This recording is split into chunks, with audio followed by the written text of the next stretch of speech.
going to keep things rolling with our next talk with Vijit Nair from Corelight. Vijit is the Senior Director of Cloud Products at Corelight, where he focuses on extending Corelight's security visibility into public and private cloud environments. Previously, he was the Director of Product Cloud segment at Juniper Networks, where he managed a $1 billion portfolio spanning data center switching, cloud networking, and security.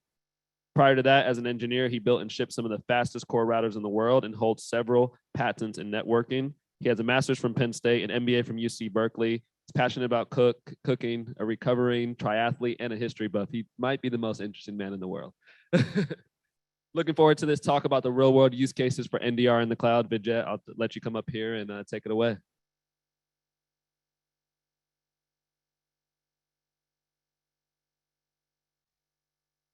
Thank you. All right, hey everybody, in here and virtually. So I'm Vijit. You heard a little bit about me. I usually throw a picture of me and my 5-year-old going on 15 daughter just for brownie points, but you know, of everything else, like, you know, things that keep you alive and going in the world, right? I also, AJ didn't mention, but I also swim a lot in the San Francisco Bay, which is like usually about 30 or 40 degrees on a warm day. So if you're ever out there, you know, near Ghirardelli Square and you wanna get into the cold water, look me up. But what we're going to talk about today is I'm mostly, you know, it is 4 o'clock. It's been a long couple of days, and I know you guys are, you know, it's 4 o'clock here. It's probably 7 o'clock in the East Coast and pretty late wherever else in the world. So you guys are all looking to sort of, you know, get on and like learn about this as quickly as you can and get on with your life. So we'll try and keep it short. What I would suggest you all do is, you know, throw your questions into Slack. I have a couple of compadres here who answer a bunch of questions that you have, and then we'll keep it interactive and we'll try to wrap up quickly. But mainly what I'm going to focus on in this talk is really going to be about incident response to the cloud, right? Cloud security space is still, you know, going up the maturity curve.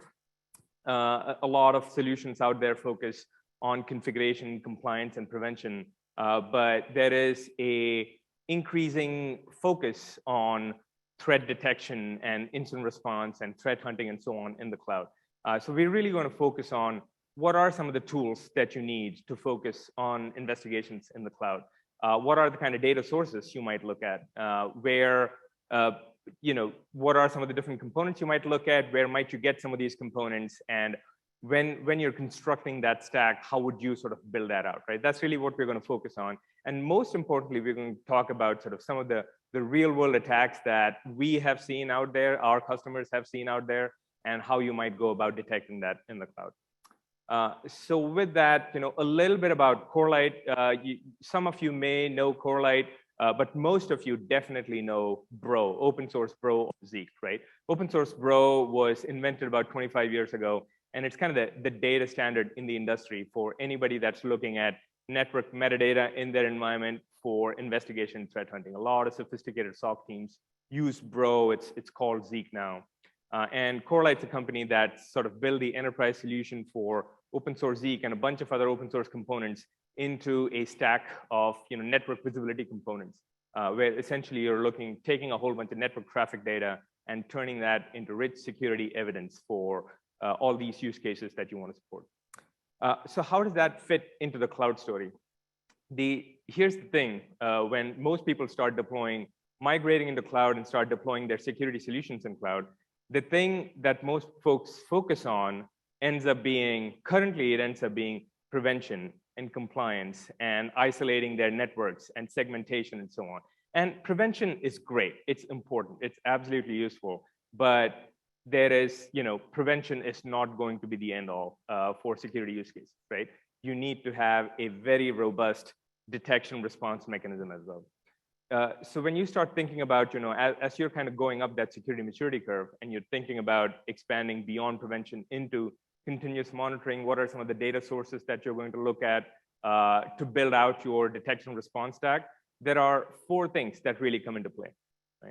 Now this will be relevant for a lot of you that is building out that stack in the cloud. There are 4 things that come into play. Identity, that you need to focus on data sources around identity and make sure that you're monitoring role changes, you're monitoring the privileges that you have associated with some of the roles and instances and so on. The other thing that's important is application logs, right? Be it CloudTrail logs or CloudWatch or so on. You want to make sure that you have, you're consuming API logs to give you sort of a broad visibility of your environment to understand everything that is going on in your environment. The third thing that's important is workload-specific monitoring, right? Be it monitoring, Linux syscalls and EC2 instances, or container level scanning, or serverless scanning. All of that happens at the workload level. And the fourth thing that is important that we focus on is the network, right? And we think of network as that source of truth where you can look at an environment outside of these components and be really sure, be really clear about what's going on and understand what's happening in your environment. Now, a lot of folks end up using VPC flow logs as a proxy for network visibility, and you're like, I have VPC flow logs in my SIEM, I'm done. I get all the network visibility that I need. Unfortunately, VPC flow logs are really designed for performance monitoring or application level monitoring, right? It is really a very shallow log that's not designed for security purpose at all. And we have a bunch of, this is a quote from one of the security engineers from a pretty sophisticated cloud-first company that's compared, extracting network metadata, which is what we do from network traffic, and compared it with VPC flow logs. And it's pretty clear to most sophisticated teams that use that VPC flow logs are definitely not sufficient to give you that kind of depth of network visibility that you need. So how would you build out a network visibility stack in the cloud? The things to focus on as you build that out is going to be a way for you to monitor the traffic that is important in your cloud environment, right? So you might think about what are some of the privilege boundaries where I have certain choke points in my cloud environment where I want to get the network traffic from, and then send that over to my inspection equipment. You might monitor everything that is going out to the internet, or everything that is crossing a VPN boundary and going back to the data center and so on. But those are the points that you want to monitor so that you get visibility whenever traffic is crossing a certain privilege boundary. The other thing that's important is you need to, once you have all that network traffic, you need to be able to generate rich security-centric metadata from it. And Zeek is a great tool for that. And obviously, Corelight has a suite of products that allow you to do that pretty easily. But essentially, you're focusing less on generating alerts and detections, because alerts and detections are a dime a dozen. And somebody said this morning, I need another detection like I need a hole in my head. Nobody needs more detection. What people need is data, right? You need a ton of data that you can then use to either build your detections on top of it, or if you have other tools that are generating a bunch of detections, you need data to be able to completely, to be able to successfully investigate or triage an alert. So data is what some of these tools generate. What I did here is just sort of map out, if you have this kind of a network visibility stack, network metadata extraction stack in your cloud environment, what are some of the attack vectors out there, some commonly known attacks out there as mapped to the MITRE framework that you could start tracking, right? And some of these are pretty popular. None of these attacks exist only in one part of the attack chain. Obviously, each of them, like the Capital One attack, is a great example of, there are several steps in that kill chain that it goes through. But there are steps in that kill chain that you can detect if you're monitoring your network traffic, right? So that's kind of the way to think about it, is whenever there is a certain point in that kill chain that you can detect as early as possible with whatever source you can, that's what you want to try and do, and sort of detect and prevent it as early as possible. So we'll talk about some of these in a bit more detail. The first one, which most of you are probably familiar with, is the Log4Shell vulnerability that was exposed sort of late last year, right? And I don't think I need to describe it in any more detail than it exists, but the interesting thing that our research team found in a cloud environment is most people, most of the security teams out there have some kind of a way of making sure that all outbound traffic from your cloud environment goes through a firewall. But there are some teams that depend on security groups only, right? I have isolated subnet. I have security groups in place. That's all I'm going to do. And when these kind of attacks happen, they rely on their security groups to prevent certain kind of traffic from egressing out of their environment. So you might say something like, let me block all of LDAP on going out via my security group. The problem here is the security groups only operate on ports, certain ports. They don't operate on the application level, right? So they don't have the ability to detect what kind of protocol is running on my wire and be able to detect what protocol it actually is and block that protocol. So if an attacker could design, like the Log4Shell attack, where if the attacker designs it such that you have LDAP traffic going out over port 443, that security group does not block that, right? So in these kind of instances, the kind of tool that you need is something that gives you, full stack, full network stack, application level visibility into exactly what kind of traffic is going over the wire, what kind of protocols are going over the wire, which instances are talking to which endpoints over the wire. And if you think about it, there really isn't a cloud native solution, or there isn't any cloud native log, be it CloudTrail, anything else, that gives you that kind of information, right? So this is something that you really need to depend on sort of monitoring and getting telemetry out of network data to be able to detect these kind of attacks. Another interesting one, and we run into this one all the time as well, is a lot of folks instantiate, what they would call a private subnet or an isolated subnet, and say, hey, this subnet's running a bunch of sensitive workloads, but it's completely isolated. It's air gapped from the environment. It's completely isolated. None of the workloads, none of the sensitive workloads are going to have any access to the internet or any access to the environment outside of what an organization is running. But the reality is, as you run some of these in cloud environments, there is no such thing as a completely isolated subnet, right? You might use things like interface endpoints or VPC endpoints to reach out to a bunch of services outside your VPC. And as soon as you start doing that, right, then you're reliant on the kind of security controls that you put in place on top of these endpoint-like services. And if all those controls are not exactly right, you once again sort of leave yourself open to having some attacker take advantage of that access to a off VPC service, and maybe have your sensitive applications access their S3 bucket, right, or their Kinesis stream, or so on. So these are the kind of things that if you don't have the right controls and the right permissions in place for the endpoints that you instantiate in your environment, you won't get that kind of visibility by monitoring anything else in the cloud environment. And this is, again, where network monitoring of the traffic helps, because some of the things you might look at, for example, is what is the volume of data that is going between this workload and this service. What is the typical volume of data that I expect? What is the direction of data that I expect? What is the volume and direction of data that I expect at a certain time of the day?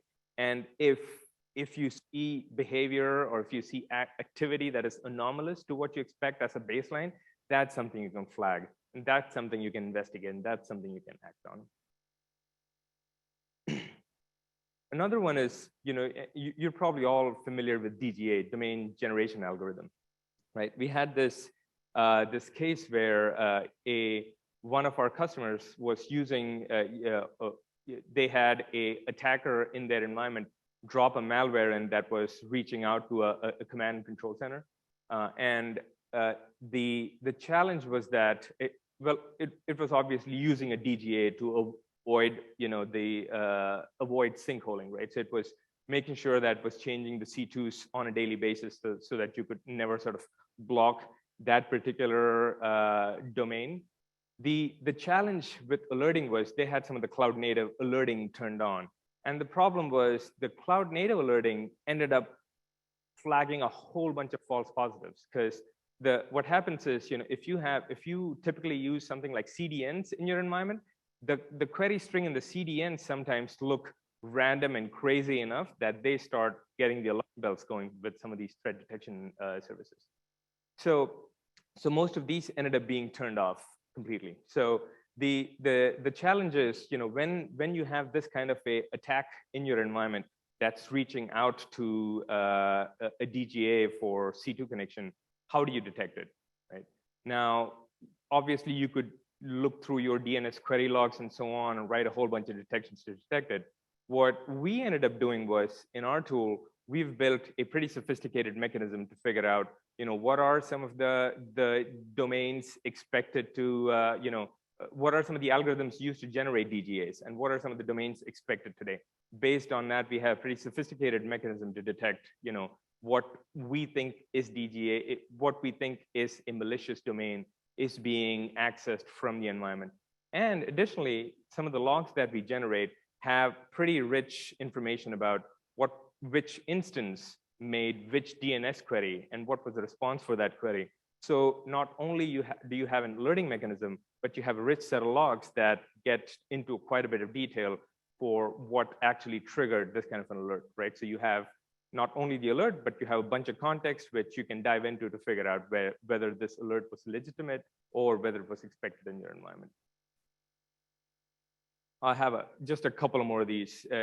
Talking about DNS and DGAs, the other common one that we've seen attackers use, and this was another one that one of our customers found in their environment, is using a DNS tunnel for either command and control or data exfiltration, right? Which is a relatively straightforward approach for a lot of attackers to say, DNS is pretty ubiquitous in most environments, so it's impossible to block DNS whole scale. A lot of the security groups, can't really block DNS, and a lot of this does not show up in VPC flow logs. So essentially, defenders are running pretty blind when this kind of activity is going on in the environment. The DNS, an attacker might end up using either a cloud-native DNS service, or it might even end up using an external DNS service to reach out to the destination that they want to. And what essentially happens is there are a bunch of tools which you can use to generate, DNS tunnels in these environments. And unless you know exactly what you're looking for in the DNS traffic or in the DNS query logs, unless you know exactly the kind of access that you expect in your regular environment and what you see with this kind of an attack, it becomes almost impossible to detect once again, unless you're looking at network metadata generated by some of these solutions. So we've generated a collection focused on DNS detection or DNS tunnel detection, where essentially the most commonly used DNS tunnels out there, we have a way to figure out, what are the tools that are being used to generate these DNS tunnels, and have specific fingerprinting mechanisms where we can detect that and kind of log that. And this is pretty much the last one in the series of and this was another real world use case where we had an attacker drop a JSON config payload, a malicious payload that looked like a JSON configuration in their environment, where this was a pretty novel, malicious malware that didn't have any hashes that flagged anything that had been flagged before. So it didn't set off any alarms. It didn't set off any bells in their environment. But what they ended up doing was they found some other indication of this malware compromising their environment, and they were able to actually track the attacker in that environment by seeing where this malware was getting dropped and how it was communicating out to C2. And the way they did that was they looked at specific components in the HTTP post body for that malware as it was reaching out to command and control, and they were able to figure out exactly where all this malware had infected their environment, and be able to trace it, trace the path back to where it began, and be able to lock all of that down at the same time. Again, I mean, this is as we start talking about, what does a rich detection response strategy look like in the cloud, right? These are the kind of sources of data that you need from your cloud environment not just application level data, not just API level data, not just identity level data, but you need network level data as well. And you need a lot of depth in the kind of network traffic that you're looking at, that you're analyzing to get this kind of data. Now, one of the things, if you look at sort of popular cloud services out there, such as AWS and GCP, not Azure yet, but AWS and GCP both have pretty sophisticated mechanisms to monitor and mirror that traffic and make sure that you're getting as much breadth of visibility in your environment as possible. And these offerings continue to expand over time, right? So you can instrument more and more instances, more and more endpoints in your environment to be able to get traffic from them. One of the things we're also looking at is not just getting the traffic from sort of specific endpoints or specific privilege boundaries only, but a lot of folks are also looking at what does it take to do east-west monitoring of traffic inside a container environment, right? So not only do you want to do it at sort of that top level, but you also want to go as far down as possible, as deep as possible. And this particular case is where a customer is using this kind of monitoring to detect exfiltration of data from their Kubernetes environment by looking at network traffic, network traffic generated by malicious containers that spin up in their container environment, right? And they're able to detect it real time, and they have some mechanisms that are designed outside of this to block that data transfer as well. So as we start getting into Kubernetes environments, there are a bunch of different options possible of how you might instrument some of this. You could, if you are using the kind of CNI that has that feature available, then you could build that pretty natively into your stack.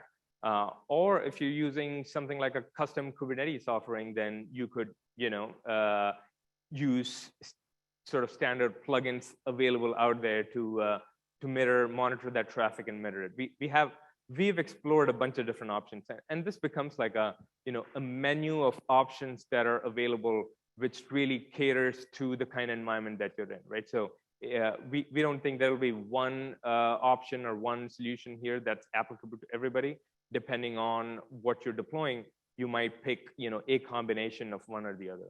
But as you start building this into your stack, then there are other interesting questions that come up, which is what is the kind of traffic that you want to monitor? There is going to be a lot more east-west traffic than there ever is north-south traffic. The volume of that traffic is going to be extremely high.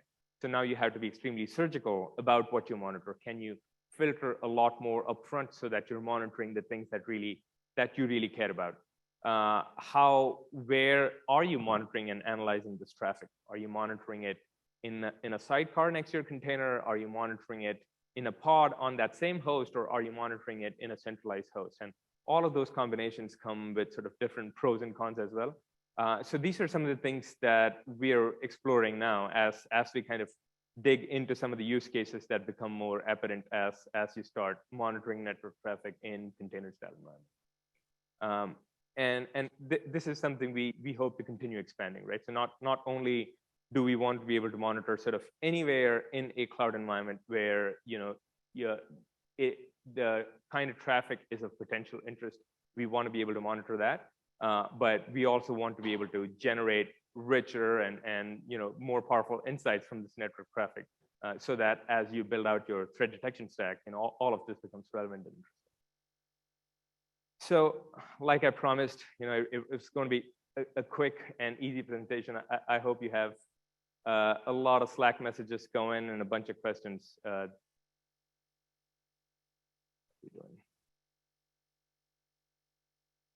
Test. There we go. Any questions here in the room? All right, we got one over there in the corner. As we're getting ready for the mic over there, we do have one Vijit here in Slack that says, is there any roadmap to have all features for Azure? So on Azure, there are some options available with some of our partners that allow you to monitor traffic in Azure, because Azure doesn't have a native way of monitoring network traffic. That said, we expect as other cloud providers sort of keep expanding their offering of network monitoring in their environment, We expect Azure to get there too. It's probably only a matter of time.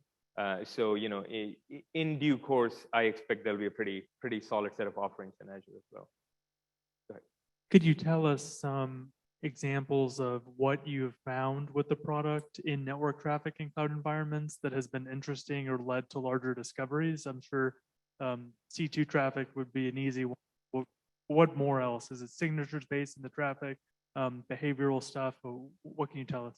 Yeah, this tool and the data that we generate is typically used for mostly behavioral detection. So there is a signature-based component for it as well, which is an open source tool called Suricata that comes with a bunch of signatures. So we have signature-based detections, which becomes, which is relatively straightforward.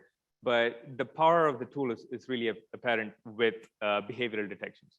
So we talked about C2. We are doing a bunch of deeper insights and better detections for encrypted traffic, right? So for example, let's say you have SSH traffic going to a bastion host in your cloud environment. We can detect whether what kind of certs are being exchanged for setting up that SSH session. Is it an interactive session or a manual session? What kind of files are being exchanged in that session? Not all of that is necessarily malicious. A lot of that might be expected in your environment. But if you see an interactive session on SSH coming from a terminal that is not related to an admin, then that's of concern, right? So those are the kind of things that you can layer on top of the data that we generate. Great questions, great questions. We do have one question from Zoom, but it's a little vague, so I'm gonna give it to you, but if you can't answer it, we'll just have that person chat us here in the Slack. It says, what is the architecture to get the captures? What is the architecture to get the capture? So I can take a crack at that. So in both AWS and GCP, both of the cloud providers have what they call a native way of mirroring traffic. So in AWS, it's called traffic mirroring, and in GCP, it's called packet mirroring. And you could Google both of these, or we could post them in Slack. But essentially, it's as simple as in AWS, for example, you turn on inside your in the cloud console inside VPC, you turn on something called traffic mirroring for a specific elastic IP inside your VPC, and all the traffic going to that elastic IP attached to a EC2 instance is mirrored to a certain destination. Right? So it becomes as simple as that. There are a bunch of different architectures possible of how you might actually consume the data, which is a whole presentation itself. So we can definitely get into that if interested. Outstanding, outstanding. I think that might be the last question. Let me just double check Slack one more time. Yep, I think we're good. I will say that, that earlier in your talk, as you're talking about VPC flow logs, I think I was talking to someone earlier about it, how a lot of times folks just turn things on just to check the box, but they're not actually useful. They're not actually useful for what you're trying to do. And I thought that was just a fascinating point. And a really good talk overall. Prasanna from Slack said it was worth staying up and missing his sleep for. So good stuff. Let's give Vijit a round of applause.